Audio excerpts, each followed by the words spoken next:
Hey ExJW, thanks again for stopping by. If you're new to the channel, my name is Riley and I'm a former Jehovah's Witness. And today I have the pleasure of interviewing Kathy. Kathy is a former Jehovah's Witness who was raised in the religion, but woke up in 2015 and managed to leave the organization with her entire family. And she'd like to share her story with us. Kathy, thanks for joining me today. Thanks for having me. Yeah, thank you. So how are you doing? I'm doing good. How are you? Yeah, I'm great, thank you. Good. Great.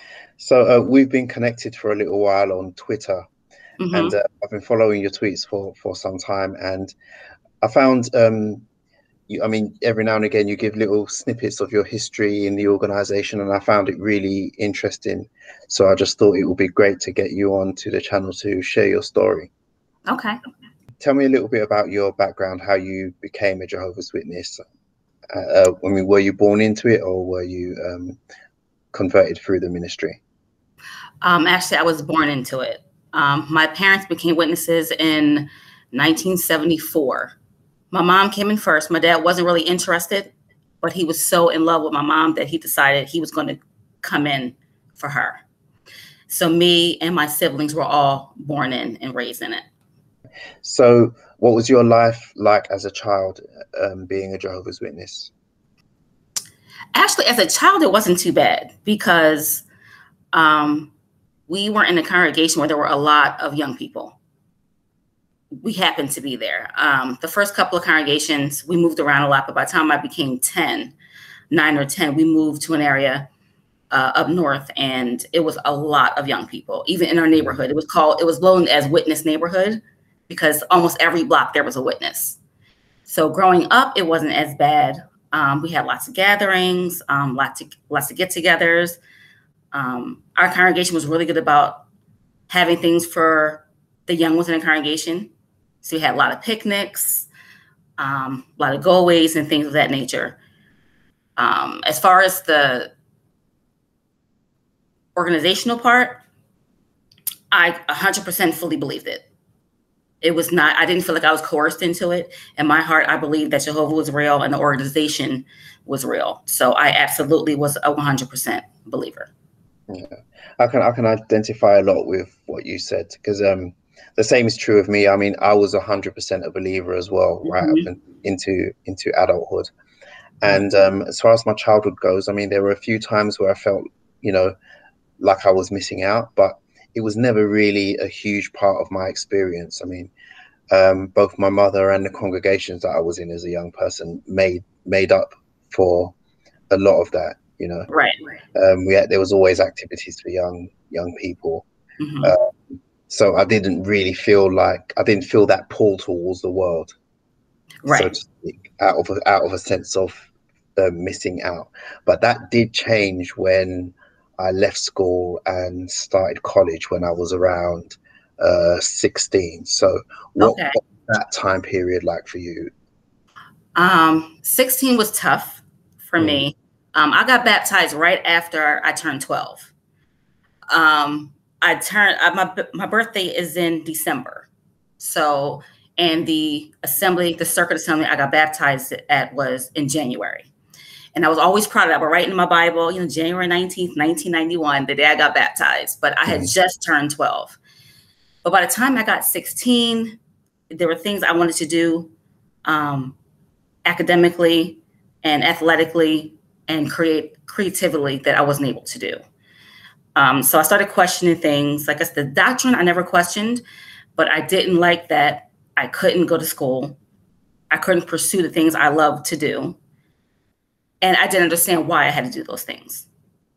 So everything was good up until around 16. And because even though I believed the doctrine, I didn't understand why I had to adhere to these really strict bylaws about everything else. And how did that make you feel? Confused, angry, frustrated, because I believed it was the truth, you know, but I just didn't understand what this had to do with anything. My parents were on the extreme side. So there wasn't a lot of leeway. We were the every Sunday, every Tuesday, every Thursday, service every Saturday, watchtower every Saturday afternoon. It was very, very by the book. My dad was an elder. My mom was a pioneer. So it just felt really, really trapped. pretty much. Yeah, that couldn't have been easy. How did things progress from your like late teens up into adulthood? Okay, so graduated high school, and I didn't really do anything. I worked actually, because I went to a place called Votech in high school, where half the day was in school and the other half the day was doing a special course, which was business information processing. So I would go to off campus, and I was taking typing classes and business classes, and I actually worked in the nursing program as a secretary. So when I got out of school, I decided I wanted to be a legal secretary. So instead of going to school for it, I just hunted around until I got a job, and I finally got a job. So I started working at 17 in a law firm full time, also going to the Kingdom Hall and doing all my duties there. Fast forward to 19, I needed more money. I didn't want to be in my household anymore. I felt like my growth was being stunted. And so I didn't tell my parents this at the time, but what I did is I told them I wanted to go to college. And my dad said to me, well, you don't need to go to college. I said, well, I kind of want to go because I need more money. I need to make more money. So they didn't help me out. They didn't have the money at the time. So I got student loans and I went to college for paralegal studies.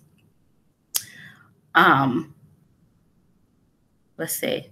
Yeah, I went to college for paralegal, but at that time, fast forward to me being 20, I had enough money to move out. And so I had a conversation with my parents. I said, listen, I was giving them money voluntarily. So I told them, I said, I'm going to cut back in half what I'm giving you so I can move out on my own. And I told my mom this first. She was fine. Got to my dad, and he said, well, are you getting married? I said, no. He says, well, you don't need to move out. That didn't go over well. So I ended up moving out that weekend into a girlfriend of mine at her place until I got my own place a few months later.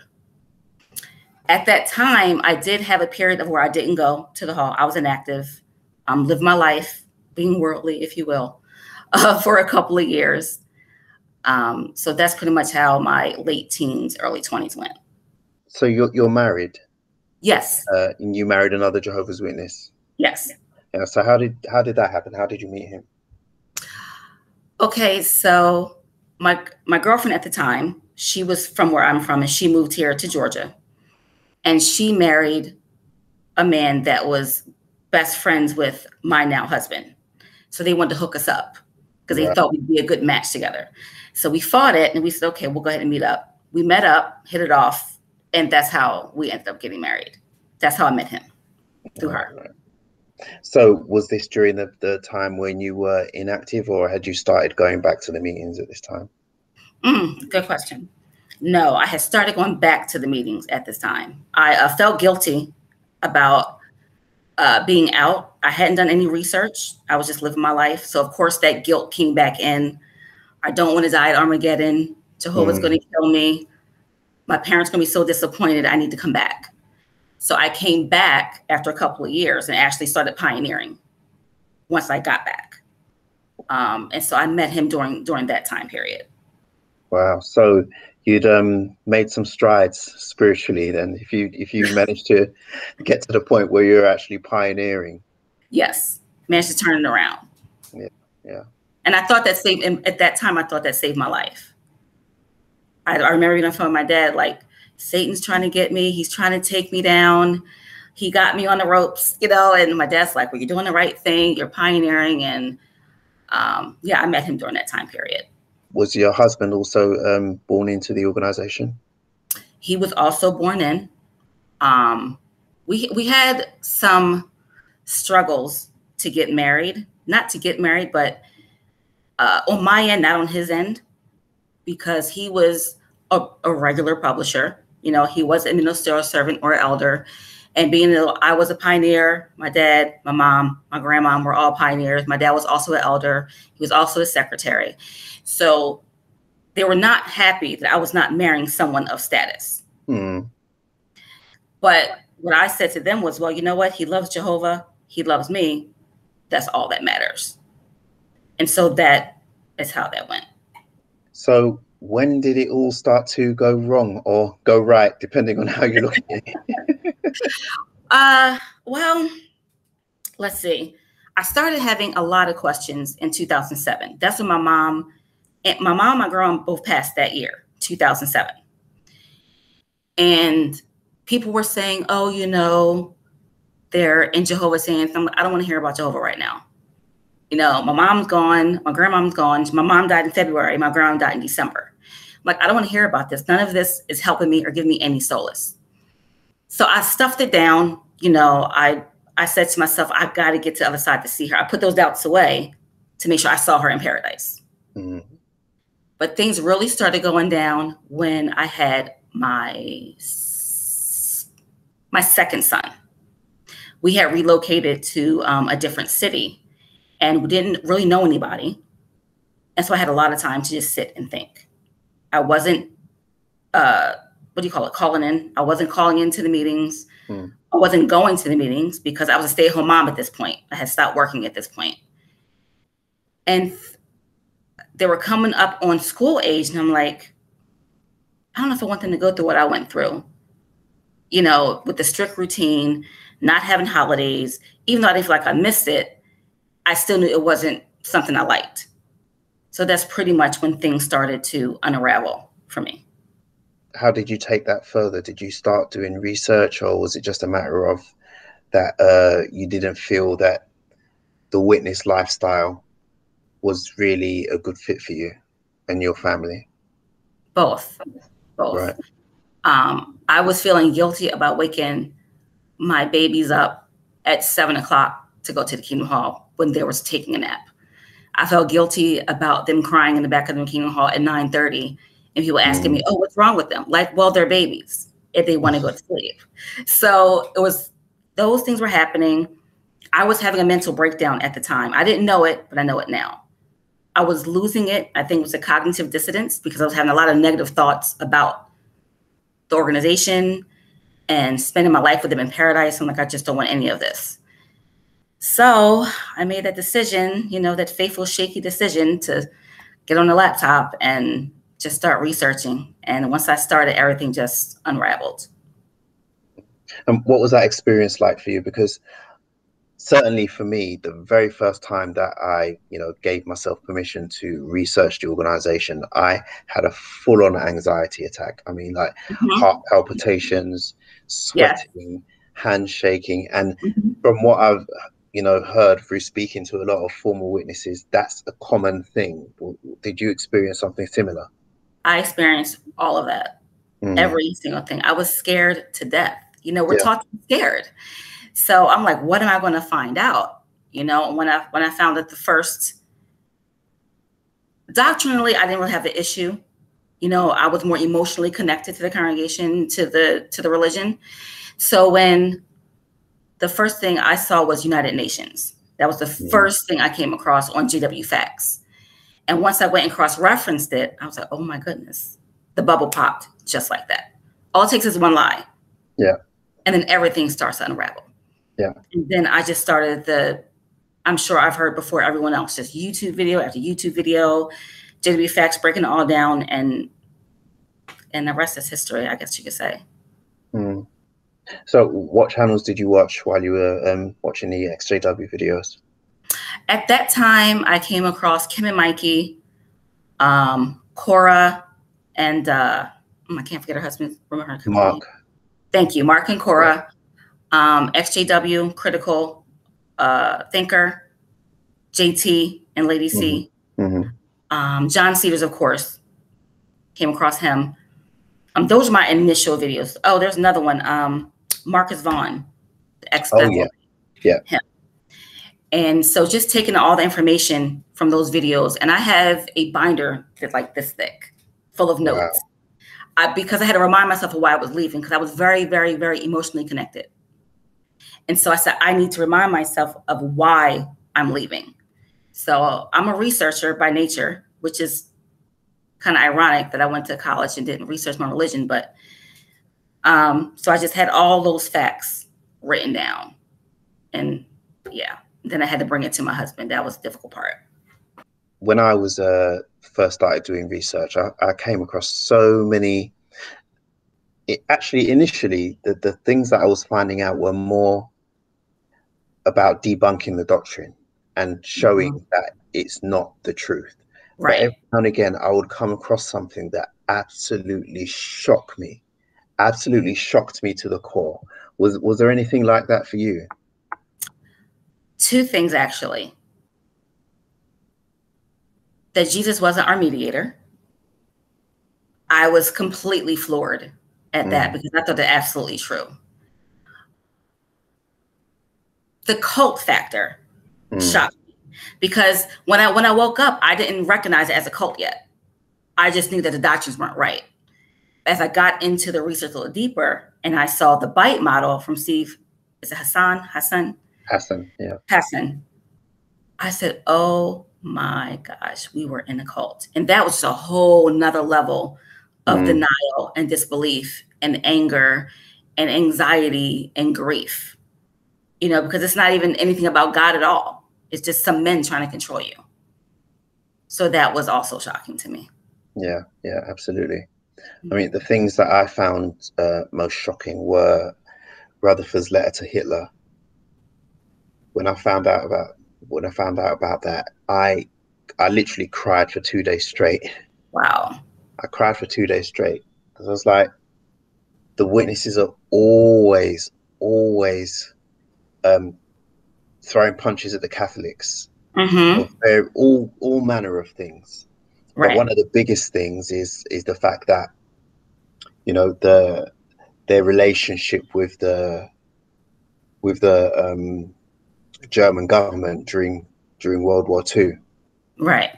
And when I found out about Rutherford trying to, you know, curry favor with Hitler and his regime, I was like, the witnesses are no different than anyone else. I'd already woken up by that time, but I was still under the illusion that, okay, it's not the truth, but it's still unique. Right. You know? Right. I was still under that illusion, but that just came crashing down. I think the Royal Commission also got me. That was another thing. I was already awoke at that time, but I had no idea about the child abuse in the organization. I didn't even know that was a thing. And just remember how much they would demonize every other religion for their child abuse. Yeah. Cover ups. Yet here they are with one on the grand stage in Australia. So that was another big blow for me. Yeah, me too. And seeing Jeffrey Jackson lie under oath at the Australian Royal Commission. Yes. I was outraged watching him say, oh, we don't fellowship for this. Oh, no, they can celebrate holidays as long as they're not practicing. I was like, what?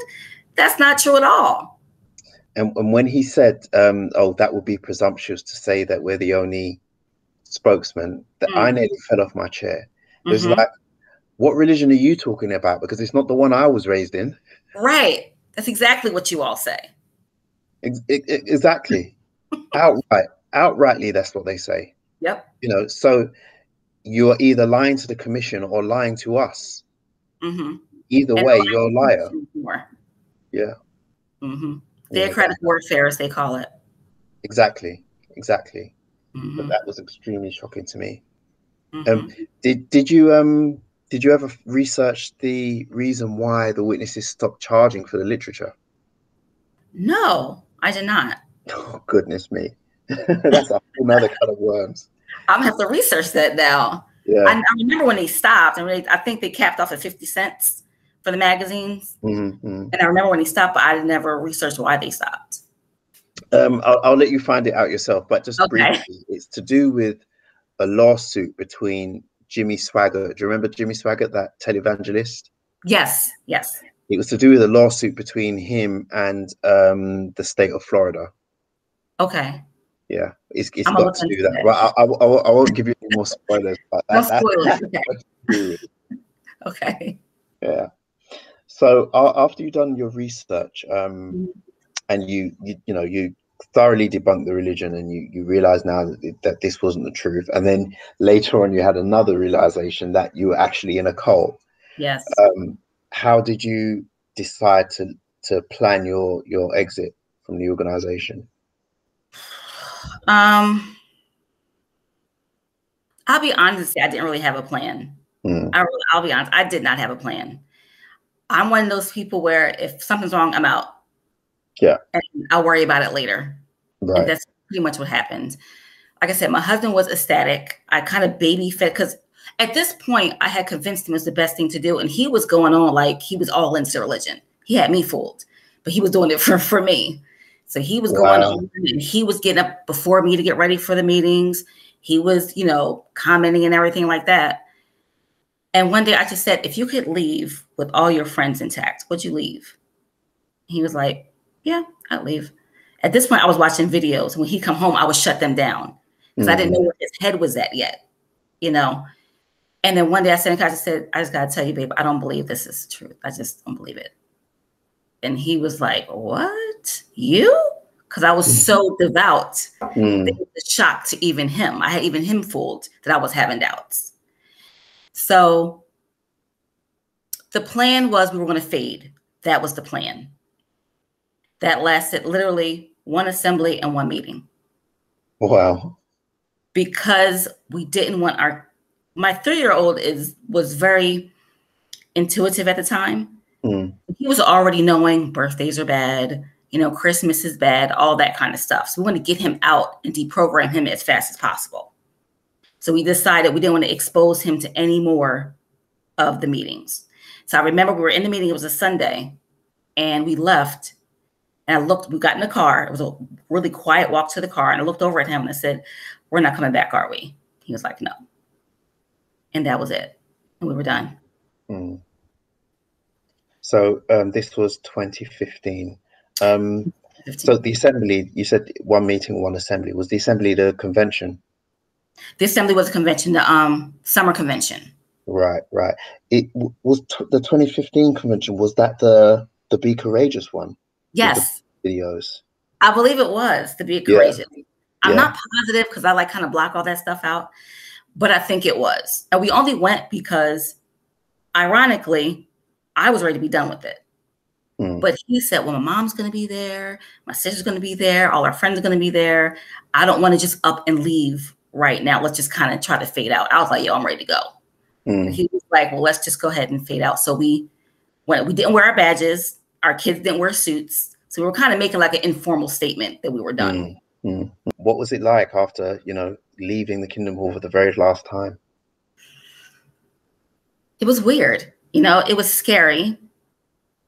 It was freeing at the same time. And at this point, no one else knew yet. We hadn't told anyone yet. This was just us and our circle. We hadn't figured out how to tell everyone yet. So it was just kind of like a moment for us to catch our breath and just trying to figure out our next steps. Because he said, when we tell my mom, I know my mom, she's not going to talk to us. You know, he said, I hope not, but that's what's going to happen. I had really just two close friends. I had a lot of associates, you know, a lot of other moms and stuff like that, but I just had really two close friends that I had to tell and figure that out. And that wasn't easy to do either. So what was their reaction when you eventually told them? Well, I told my closest girlfriend at the time first. I think she had figured something was going on with me because I wasn't really responding to her news about good things happening in the congregation. I kind of just wasn't saying anything. So we had a conversation, and at first I told her my doubts, and I got scared and backtracked from them and said, you know what? She said, I gotta just pray to Jehovah. I said, you know what? You're right. I prayed to Jehovah, and you know, I'm back now, blah, blah, blah. But a couple months later, I was like, I can't fake this. I don't believe it anymore. And that was a bad conversation. It was not good. She couldn't believe that I wanted to leave. She was trying to preach me back in, trying to convince me to stay. I remember telling her that my anxiety had lifted because we had a conversation before, and I told her, I was like, I don't know what's going on. I'm having problems. She said, oh, just pray to Jehovah. So I said, aren't you happy for me? I said, aren't you happy that now I feel better? She was like, no, I'm not happy for you. She said, because your happiness doesn't come from Jehovah, so I'm not happy for you. Wow. I said, okay. That was interesting. And the other friend that I told, She just said, okay, thanks for telling me, and just immediately cut me off. Stopped following me on Twitter, stopped Facebook, stopped texting me, everything. She just disappeared. That must be hard. Very hard, because I had insulated myself because I became a stay-at-home mom. So I didn't have a connection to anyone else but witnesses by this point. They were my whole social structure. Yeah. You know? So it was and I had like babies. You know, I had like teeny tiny babies, needed help. And it was very hard to deal with. What about your witness family? What's the situation like with them? Okay, so I only have one of my brothers is in. He's the only one left. And he's been shunning me since 2016. My dad is out and my other two brothers are out. Most of my family on my mom's side are not witnesses. I have one aunt and a cousin that are shunning me, but we're not that close, so that doesn't affect me that much. And my dad doesn't have anyone who's in. So I'm able to be in contact with them, but my brother shunning me is the one that, you know, sucks pretty bad. Yeah. What about your husband's family? His mom is in. His dad is not a witness. His mom is in, and his sister is in. He has a couple of siblings that are kind of, you know, I don't want to talk on their part, but his mom and his sister definitely are in. And they talk to us, you know, when we call them, you know, they don't reach out to us as much.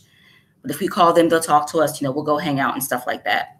His mom did shun us for a little bit at first when we first told her, but she eventually came around. So are you worried that if any of your in-laws or your family who are still witnesses see this video, what their reaction to it will be? I get a little bit, but, you know, it's my story. Yeah. You know, and my thing is like, I don't want to play by their rules. I'm not a witness anymore. Even though I'm not disfellowshipped or associated, I'm not a witness anymore. And I'm not going to be scared of reactions or what they may see or who they may tell. I just don't care at this point anymore. I'm just living my life at this point. Yeah, I know exactly what that's like. So when I recorded my first video, I actually had it on my channel as an unlisted video for quite some time before I made it public. Okay. Because I was, you know, I had that same kind of, you know, trepidation, wondering how it's going to affect, you know, former friends and family who are still witnesses. Right. I thought to myself, the thing is, as a witness, you're taught to put yourself last in absolutely everything, and that's not healthy. It absolutely is not healthy. I mean, it is possible to strike a balance between caring about other people and caring about yourself, but the way the organization presents it is as if it has to be one or the other. It's so extreme. So I thought to myself, why am I letting other people's feelings, people who are pretending that I'm dead, right? Why am I letting their feelings dictate what I do with my life? That doesn't make any sense. Right. I agree. So I decided to just make it public, you know, bite the bullet and just do it. I think there's a time with all of us who are in a situation we're in where you're just like, enough is enough. I can't live here anymore. I have to let it go. I have to live, or else you might as well just go back in. Exactly. Might as well just go back in there if you're going to live like that. Exactly. And I refuse to do that. Yeah. So how do you feel now? You've been out for quite some time now, about 6 years. What are things like for you now? Difficult, but I'm navigating. I don't want to be dishonest and say, oh, it's all great. You know, it's definitely hard realizing what life is actually like and the work you actually have to put in to maintain. When I had our kids, we were in the cult. So it was easy. Had the kids, raise them to be good witnesses, get to paradise. Now it's like, I have to raise 2 kids, like for real now. So I'm just doing a lot of research on that, trying to get my niche and what it is that I want to do, because I came out when I was 37. You know, that's like all my life. So I'm like starting all over at 37. Obviously, I'm not 37 now, but trying to figure out what it is I want to do and everything like that. But the best part is freedom. You know, like one day out is better than the whole time in. That's how I like to put it. Absolutely. What's the thing you enjoy the most about not being a witness anymore? Not going to the Kingdom Hall. Just having the freedom to speak my mind and be myself, because I realized when I came out, I'm a vastly different person, complete opposite of who I was when I was in, 110%. And embracing that change, acknowledging who I am and owning myself, you know, and not being apologetic for who I am. That to me is the big payoff. And having my husband's support is huge, because I said, should I do this video? Should I do it? And he was like, babe, go ahead. You know, he said, don't worry about it. I was like, because I was worried what he was going to think, because it's his mom, you know, that we were concerned about. And he was like, go ahead. No worries. I got you back. So we've actually gotten a lot better since coming out. Our marriage has gotten better since coming out. We've gotten a lot closer since coming out. And we realized it's okay not to agree on everything or believe the same thing, because we're two different people, and that's completely normal. Yeah. So just mindset is healthier. That's great. That's great to hear. One of the things I enjoy the most is free time. Yes, right? Honestly, I mean, so I didn't disassociate. I was disfellowshipped. Okay. But shortly after I was disfellowshipped, it really, really hit me just how much free time I had from not going to the meetings anymore. Yeah. You know, it was crazy. I literally did not know what to do with myself. I had all this free time. The days seemed to just carry on for ages. You know, I was looking at my watch like, is it only that time? You know? Right. Because you're so busy. Yeah. You're so busy every second of the day. Exactly. And just having that time to just think, you know, it's invaluable.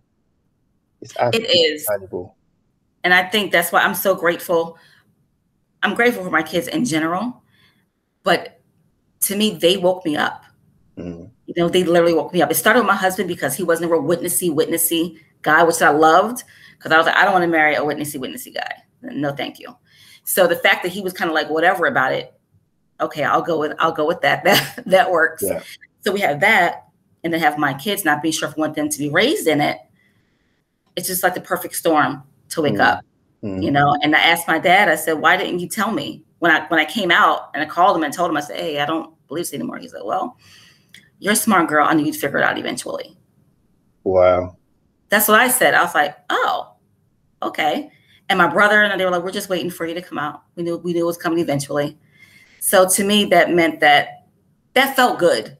You know, to know they had confidence that I was going to be able to figure it out on my own. Yeah. I mean, I found that there are certain personality traits where if you're a witness and you have these traits, you're not going to last in the organization for very long. Yes. You know, and one of those traits is being inquisitive and, you know, asking questions, or if you have you know, speaking personally from my own experience, having a very, very strong sense of individuality. You know, all of those traits. I mean, if you have those, you know, your days in the organization are numbered. It's only a matter of time. Yeah. And that's what it was. I pushed back on a lot of things in the organization, not doctrinally, but just personally. Like, why they need to my business? Why can I do this? Like and my dad would be like, you ask too many questions. Stop asking so many questions. So yeah, it's just nature, if that's how you are. Yeah, absolutely. Yeah. And how does your husband feel now about being out of the organization? Oh, he loves it. Yeah. He loves everything about it. He wears his beard. He doesn't have to shave. He can just relax and be himself. He's a lot much more calmer now. Because he was depressed. You know, it's really hard on everyone who's in there. You know, especially if it's not your thing. And he said he never felt like he belonged in there. He said he never thought it was the truth. He just did it because he thought that's what he had to do. Yeah. Yeah. So he's much, much happier now. Yeah. My experience is kind of similar to your husband's. I mean, I always believed it was the truth, but at the same time, the way I described it to an elder once is that I feel like the truth is like a job that I really want, like the perfect job. I see this job advertised in the paper and I really want this job. But then when I look at the list of requirements, I'm like, well, I don't meet that. I don't meet that. So I never felt like I measured up to it, even though I wanted it. Okay. You know, that's how I felt being in the organization. I just felt that, you know, I never ever quite I was never suited to it. Okay. Yeah, that's pretty much him. Same thing. Yeah. But now I don't have to be. Exactly. You don't have to worry about it now. You're done. That's right. And having those kind of feelings long term about something that makes up such a huge part of your life, that in itself is a huge cause of depression and anxiety. Yeah. I know it certainly was for me, you know, It's especially hard. when I started being disillusioned with the religion, because there was a period of about a good year where I was going to the meetings, but I was only there in body. I wasn't Wow. paying attention, you know. I was kissing my teeth when certain brothers got on the platform. I was like,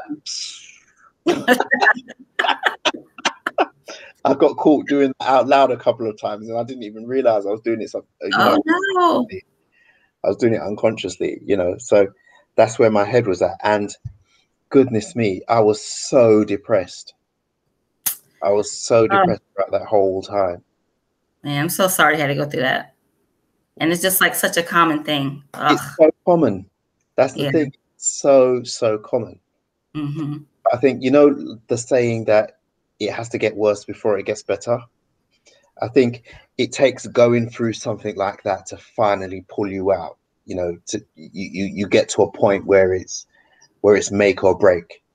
Yeah. And something has to give. Yeah. I agree. Yeah. And that's kind of what happened. I was like, I can't live for other people anymore. I can't stay in. And once the logic of, I think for me, once I let go of the whole fact of not seeing my mom again, I was able to let it all go, because that was the only thing that had me drive deeper in at that point. And once I let that go, I said, you know what, forget it. They're not going to talk to me. Not going to talk to me. I'm awful right now. So how much worse can it be? Yeah. Yeah. I mean, how do you cope with the realization that there's no resurrection and that this life is all there is? I mean, I'm not presuming to know what, you know, what your current beliefs are, but the fact that the future as Jehovah's Witnesses present it is not true. How do you cope with that? It's easier now. I just kind of take things one day at a time. You know, I don't try to look too far into the future. I don't try to relive the past. I try really hard to live in the present and just enjoy what I have now, because you don't know what's going to happen after that. You know, it was a big blow though when I did find out that there was no resurrection. I think I cried for like 3 days because I was like, how evil. I was angry too, because that's so evil and so cruel to tell people, oh, you're going to see your loved one again, knowing it's not true.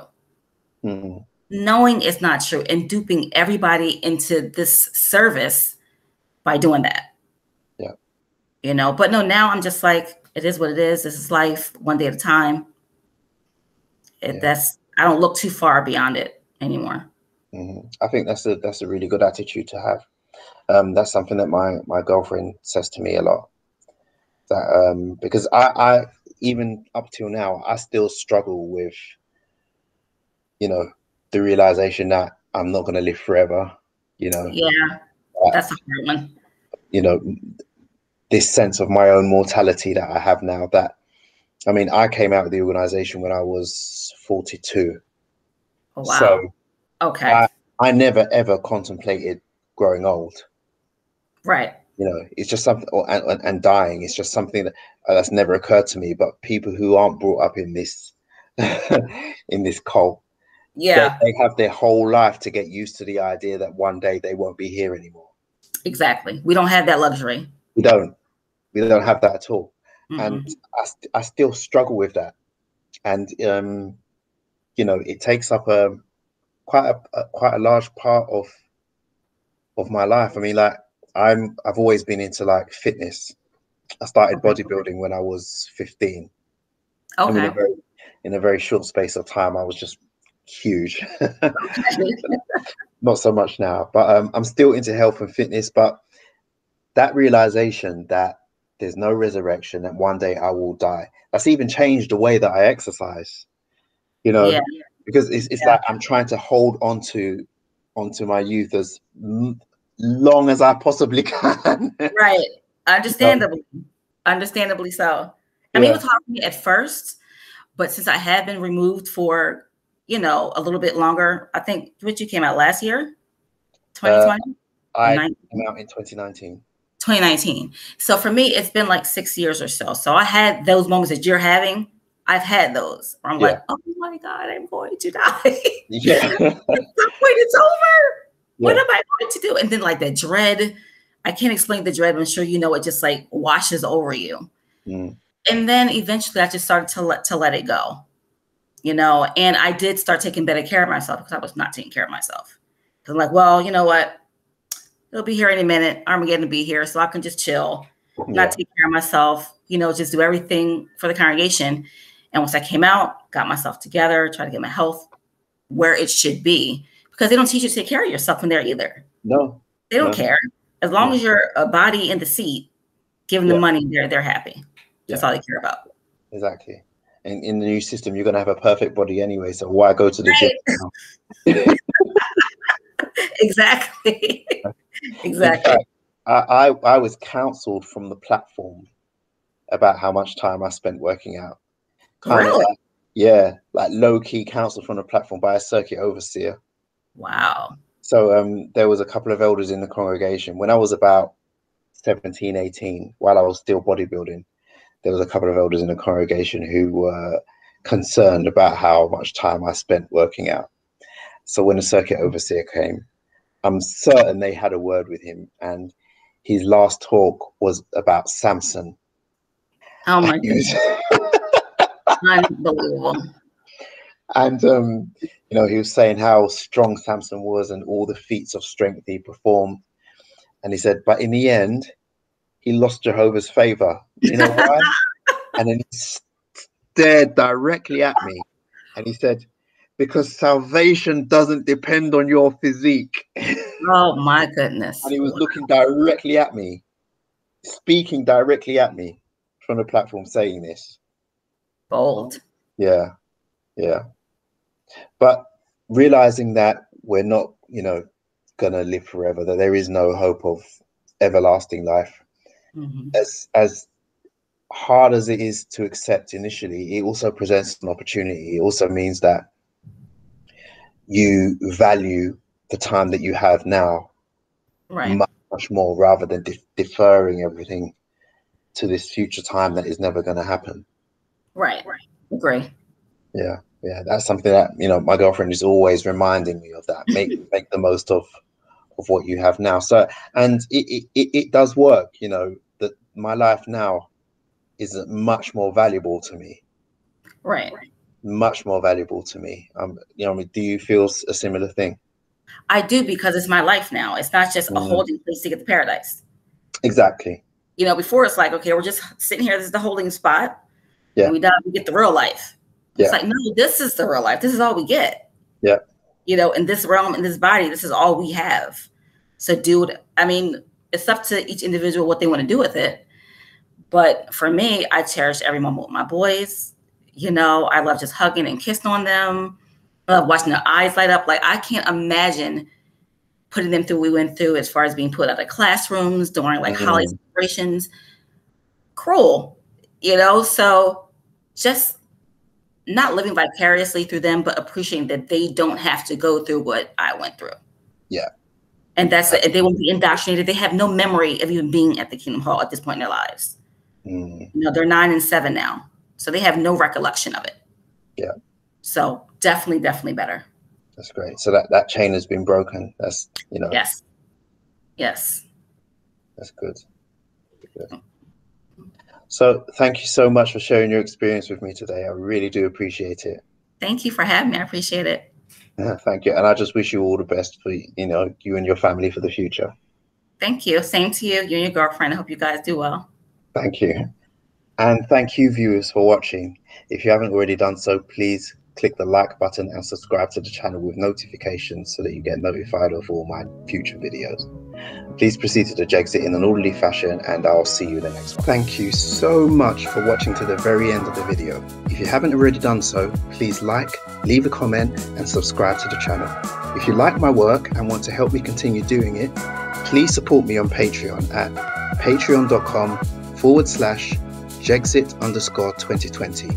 And with that, I'd like to sincerely thank these very special patrons who make these videos possible.